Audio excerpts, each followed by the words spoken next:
All right, what do we got here? What's going on in the shop? Well, first of all, some cleanup and reorganization is what's going on in the shop. Not that the quick panning camera would be any great indication of that. It's still a cluttered mess. But there are areas of the shop that are wide open now, and that's nice. Anyway, probably in the past video or two, you might have seen this guy lurking in the background here. The Venerable C4 Corvette. Zoom out here a little bit. Yeah. Check out that firewall. We'll zoom out a little bit. Anyway, this guy had the infamous 84 version of the crossfire and fuel injection and doom and gloom that came with that. It is a manual transmission car, however. And here we have the LS motor that's about to go in it. So we're going to be LS swapping this guy. Right now we have the Tower of Power, which is kind of all of the things that are going to be involved in this swap. Well, not all of them, most of them. I'll come back over here and go over that in a minute. That little white box up there is the Holley Terminator X that we're going with. That box is, I think, an AC compressor adapter bracket. Oil pans over there. Cylinder heads are over here. They're going to get cleaned up and new springs put in it because we're going with an upgraded cam. So let's check out some of the details here. We have a Camaro Clutch. I'm not sure that that's actually going to work. Everybody online said that it would. I think everybody's a liar, but we'll see. We have Camaro, later model Camaro headers here, factory headers. They're pretty nice. Probably cut the flanges off the bottom, weld on some V-bands for the exhaust system. Going with the Summit Stage 1 turbo cam. Some motor mounts down here. There's miscellaneous hardware bits and bobs. I think that's a oil cap in that little box. Power steering line, head gasket kit, thermostat, fuel rails. Gotta have fuel rails.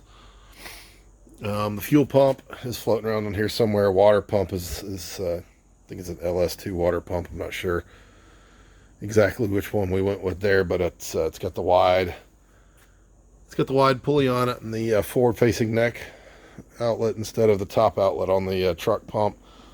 Alternator, power steering pumps floating around down there somewhere too. Some of these are not required. Some of these were, call them reliability decisions. Oh yeah, oil dipstick. Because I think I don't know that I had got the dipstick in the tube with that engine. We're going to be running an LS1 intake. I know it's not the best one, but the truck intake didn't seem like it would fit even if we shaved it down, and mowing down the hood really wasn't much of a starter for us. So a little bit about the transmission, just because it's neat. A lot of people, myself included, didn't know anything about this until this car showed up in the driveway. It's a Doug Nash 4+3.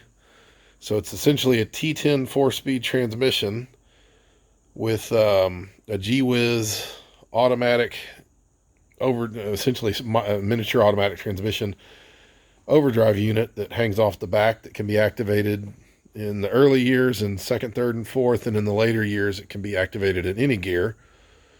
We were probably going to upgrade it to the later year specifications, but we'll see about locking it out in the lower gears because this is going to make a bit more power than the old turd that was in here, the small block turd that was in here. It was rated at 205 crank from the factory, and we're hoping for around 300 wheel from this guy once it's all said and done. We'll see if we get there.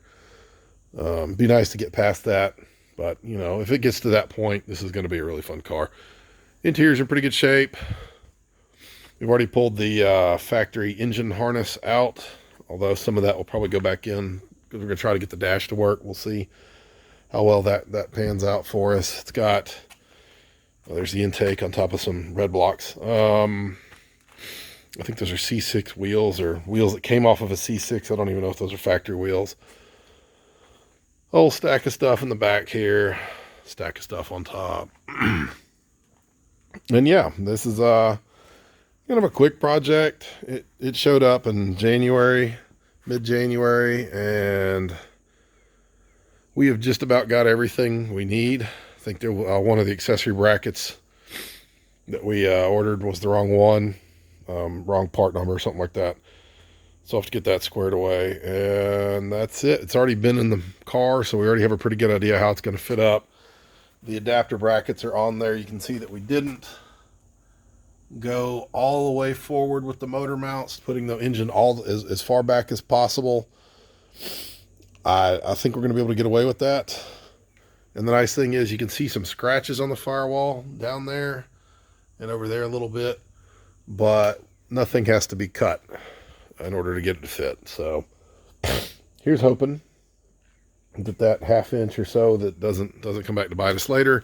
We did have the C channel bar back in there, so we know that'll fit. So yeah, the big mystery is whether or not that clutch is going to work with that bell housing, and we shall see. Like I said, I got my doubts, but the internet world says it works. Bolts right up, so we'll see. More to come on this one. There'll be some more videos. It's going to kind of, I think Kent, since it's his car, is probably going to do some videos of it for his channel. We'll link those as they show up.